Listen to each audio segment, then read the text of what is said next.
মানুষের মধ্যে অনেক ধরনের সন্দেহ, সংশয়, উদ্বেগ কাজ করছে, ঠিক সেই মুহূর্তে তিন বাহিনীর প্রধানের সঙ্গে আমাদের প্রধান উপদেষ্টার যে বৈঠকটি মঙ্গলবার সন্ধ্যায় অনুষ্ঠিত হলো, সেটি অনেক ধরনের প্রশ্নের জন্ম দিয়েছে।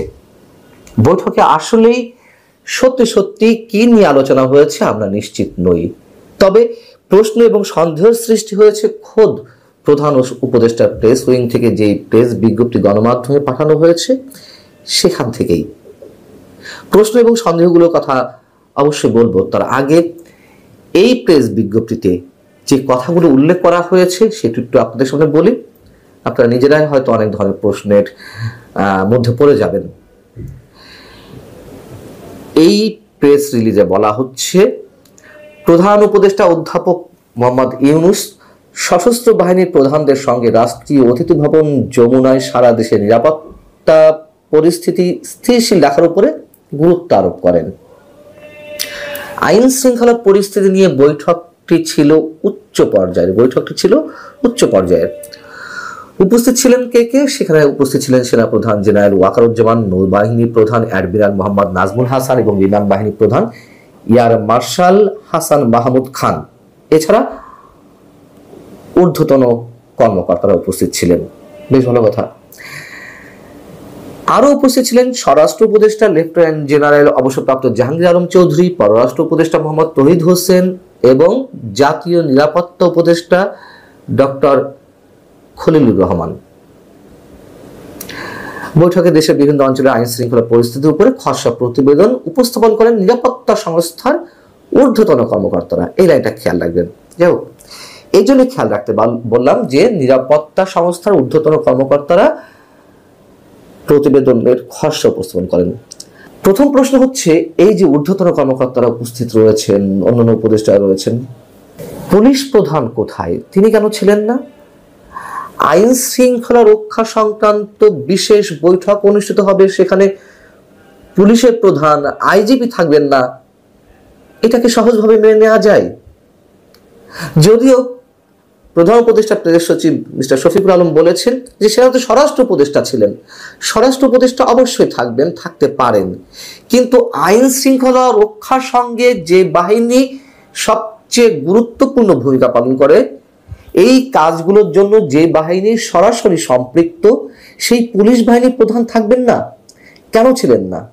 এটি নিঃসন্দেহে অনেক বড় প্রশ্ন এবং আইন শৃঙ্খলা রক্ষা সংক্রান্ত কোনো বিশেষ সভায় পুলিশের প্রধান এর আগে উপস্থিত ছিলেন না এমন কোনো নজির আমার মনে পড়ে না, অন্তত নেই, অনেকটা নিশ্চিত করে বলা যেতে পারে।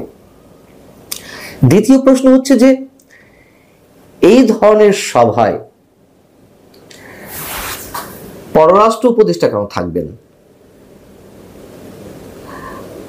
আইন শৃঙ্খলা রক্ষা সংক্রান্ত একটা জাতীয় কমিটি আছে, সেই জাতীয় কমিটির সভাপতি স্বরাষ্ট্র উপদেষ্টা, আবার দেখা যাচ্ছে সদস্য সচিবের দায়িত্বে আছেন, আমি জানি না এর মধ্যে যদি পরিবর্তন না হয়ে থাকে তাহলে আসিফ মাহমুদ সজীব ভুইয়া, যেটা নিয়ে আমি এর আগে প্রশ্ন তুলেছিলাম যে আর কোনো উপদেষ্টাকে নিয়েই ব্রিগেডিয়ার জেনারেল সাখাওয়াত হোসেন, তাকেও তো রাখা যেত। যাই হোক, সেটা অন্য বিষয়। অথবা এর আগে আওয়ামী লীগ সরকারের সময় এই ধরনের কমিটির সভাপতির দায়িত্ব পালন করেছেন তৎকালীন মুক্তিযুদ্ধ বিষয়ক মন্ত্রী। পররাষ্ট্র উপদেষ্টা তো আমার যত মনে পড়ে এই ধরনের কোনো কমিটিতে নেই, তিনি কেন উপস্থিত ছিলেন? আচ্ছা, ডক্টর খলিলুর রহমান তো জাতীয় নিরাপত্তা উপদেষ্টা, অর্থাৎ প্রতিরক্ষা বিষয়ক মন্ত্রীর সমমর্যাদার পদ। প্রতিরক্ষা মন্ত্রীর কাজ কি? প্রতিরক্ষা সংক্রান্ত, খুব স্বাভাবিক, এতে তো ব্যাখ্যা করার কিছু নেই। তিনি কেন উপস্থিত ছিলেন? আমরা ধরে নিতে পারি তিন বাহিনীর প্রধানের সঙ্গে প্রধান উপদেষ্টার এই বৈঠক হতে পারে, যেহেতু দেশের আইন শৃঙ্খলা রক্ষার কাজে বাহিনীর সদস্যরাও কাজ করছেন, পুলিশ বাহিনীর সদস্যদের হেল্প করার জন্য। কিন্তু পররাষ্ট্র উপদেষ্টা আছেন, নিরাপত্তা উপদেষ্টা আছেন, অথচ পুলিশের প্রধান নেই।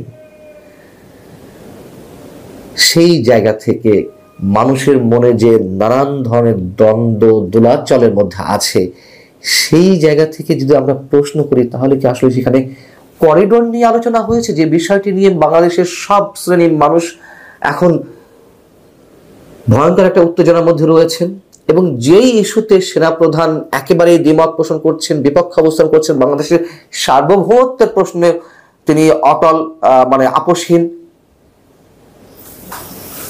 সেই বিষয়টি আলোচনা হয়েছে কিনা এটি প্রশ্ন আকারে উঠতেই পারে।